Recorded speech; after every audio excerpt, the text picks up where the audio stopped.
जय हिंद दोस्तों, मैं हूं गौस और आप देख रहे हैं रेदा टाइम्स। इंडिया नाम के विपक्ष के आगे फंस गए हैं मोदी जी। जी हां, मौन व्रत धारण प्रभु श्री नरेंद्र मोदी जो हर बार मौन धारण किए रहते हैं जब देश के अंदर कोई विवाद हो रहा होता है या कोई समस्या होती है, इस बार वो विपक्ष के जो कि इंडिया के नाम का गठबंधन तैयार हुआ है, इसके दावों में फंस गए हैं। 2014 से पहले अपनी कंठक कर देने आवाज से पूरे देश को संबोधित करते हुए चीख चीख करके चिल्लाने वाले बीजेपी के उम्मीदवार नरेंद्र मोदी जब देश के सामने दहाड़ते थे और कांग्रेस को कोसते थे तो पूरा देश उनको सुनता था।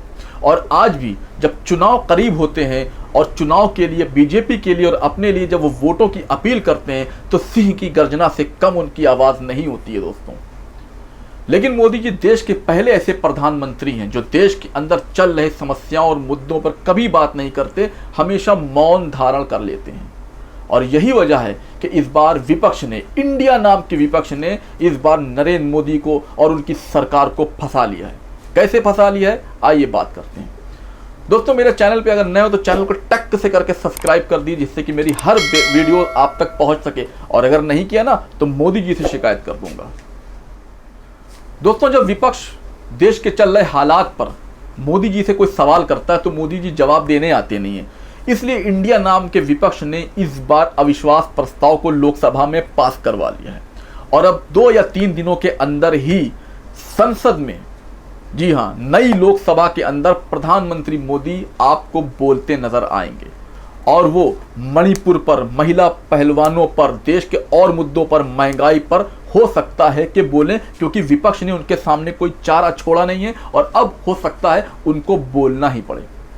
दोस्तों, अविश्वास प्रस्ताव से सरकार के गिरने का तो कोई खतरा नहीं है, क्योंकि मोदी जी की सरकार बहुमत से भी बहुमत लिए बटोरे हुए है। जो बहुमत का आंकड़ा होता है उसको भी पार लगा दिया है, लंका लगा दी है। इसलिए सरकार को तो कहीं जाना नहीं है।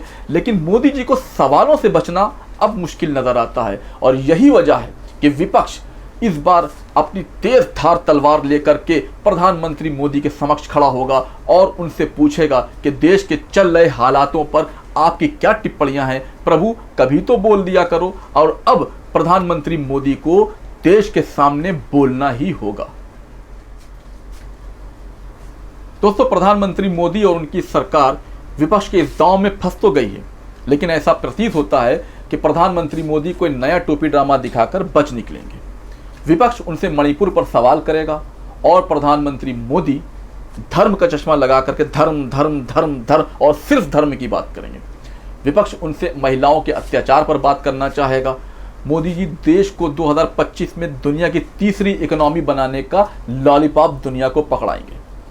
और हो सकता है मन की बात भी शुरू कर दें, क्योंकि जो 10 साल से नहीं बोला वो अब क्या बोलेगा।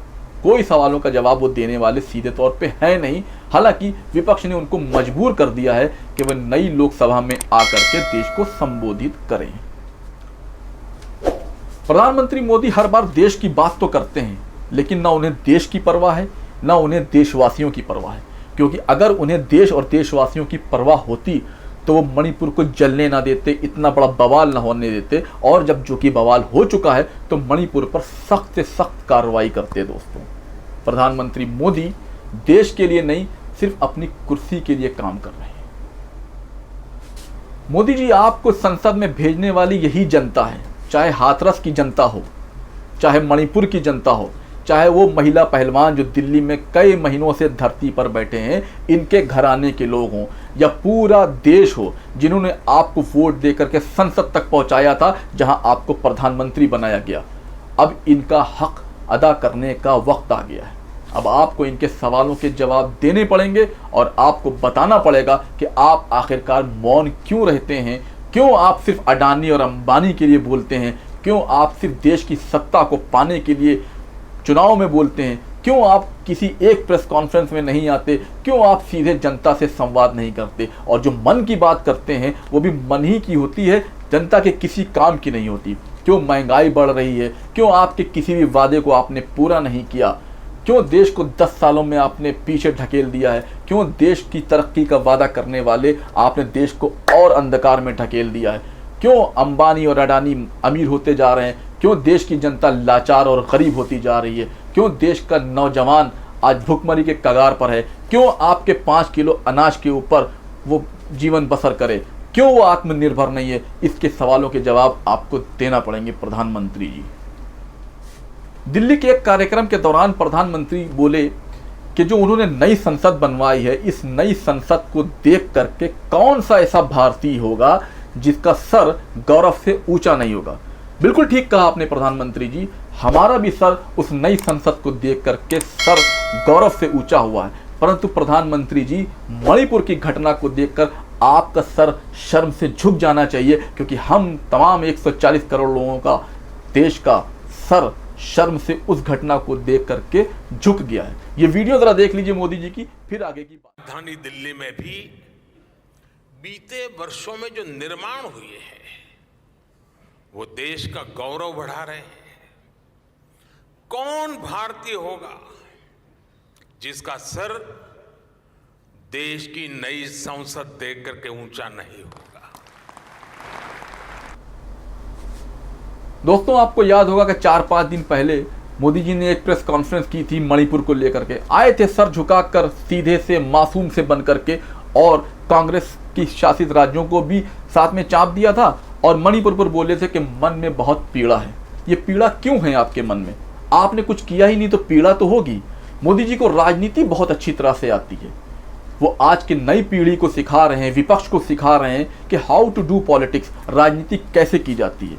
और ये आज नहीं तो कल प्रधानमंत्री जब बीजेपी के आगे जरूर आएगा कि जब उन्होंने जो राजनीति की है, विपक्ष भी वही राजनीति उनके साथ करेगा।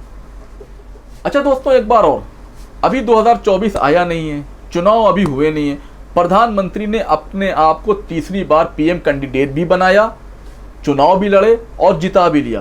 पूरे कॉन्फिडेंस में है चचा। बोले कि जब 2024 में तीसरी बार प्रधानमंत्री बनकर के आऊंगा तो देश को दुनिया की तीसरी बड़ी इकोनॉमी बना दूंगा।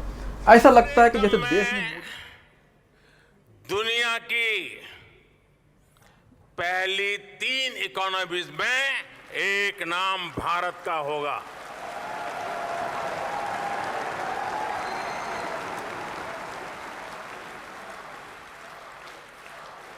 यानी तीसरे टर्म में पहली 3 इकोनॉमी में गर्व के साथ हिंदुस्तान खड़ा होगा। दोस्त, बड़ी इकोनॉमी बना दूंगा।